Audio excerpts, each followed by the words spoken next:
Hello दोस्तों, आज आपके समक्ष और एक नई कहानी जातक कथा छदंत हाथी की कहानी लाया हूँ।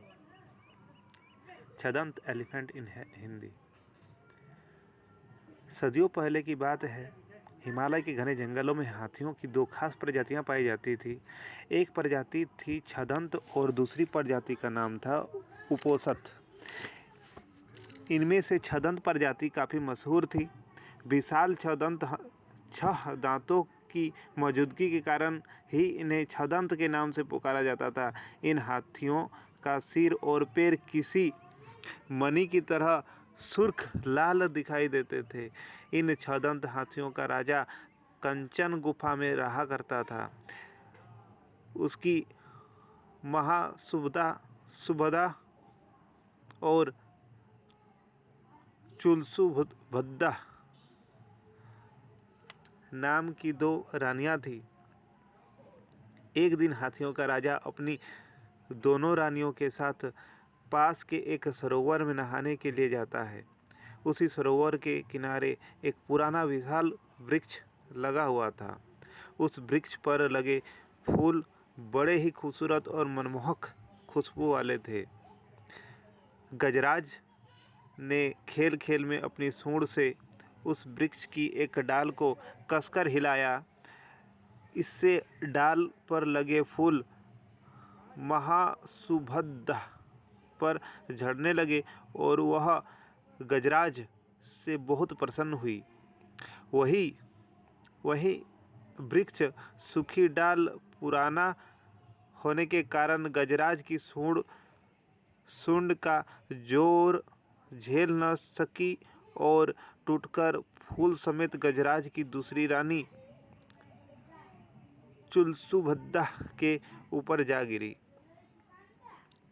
हालांकि यह घटना संयोगवश घटी, लेकिन इसे चुलसुभद्दा ने अपना अपमान माना और उसी वक्त गजराज के निवास को छोड़कर कहीं दूर चली गई।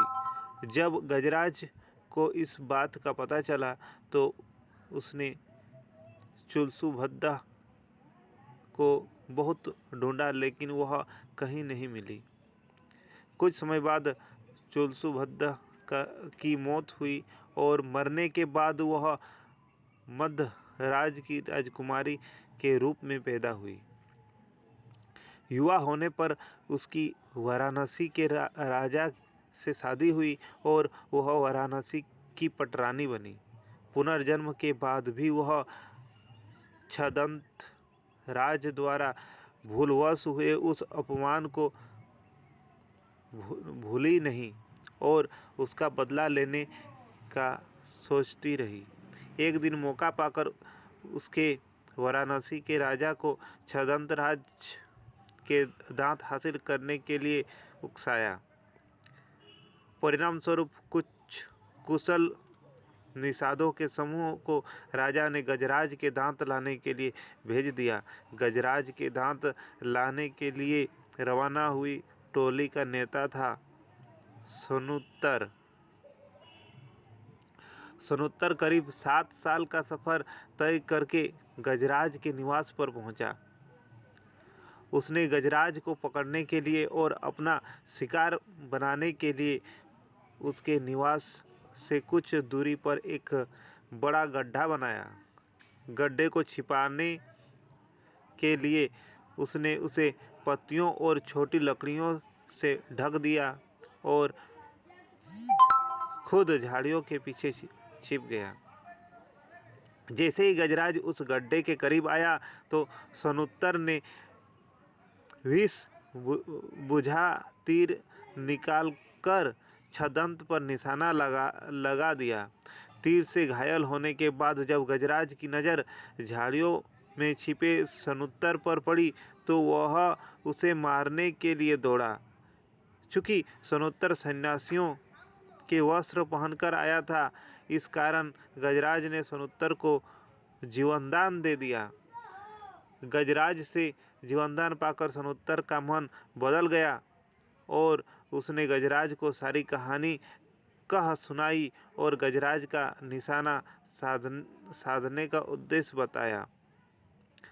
जीवन दान मिलने के कारण सनुत्तर गजराज के दांत नहीं काट सकता था, इसलिए छदंतराज ने मृत्यु से पहले खुद ही अपने दांत तोड़कर सनुत्तर को दे दिए। गजराज के दांत पाकर सनुत्तर वाराणसी लौट आया और गजराज के दांत रानी के समक्ष रख दिए। साथ ही सनुत्तर ने रानी को यह भी बताया कि किस तरह गजराज ने उसे जीवनदान देकर खुद अपने दांत दे दिए। पूरी बात जानने के बाद रानी गजराज की मौत बर्दाश्त न कर सकी और इस सदमे से उनकी भी तुरंत मौत हो गई। कहानी से क्या सीख मिला बच्चों? यही सीख मिला कि बदले की भावना सोचने समझने की क्षमता छीन लेती है। यानी कि अगर बदले की भावना रखते हैं तो हमारी सोचने समझने की क्षमता ख़त्म हो जाती है। इसीलिए बदले की भावना मन में पैदा नहीं करनी चाहिए। कहानी अच्छा लगा हो तो चैनल को सब्सक्राइब कर लें इस प्रकार की नई कहानियों को सुनने के लिए।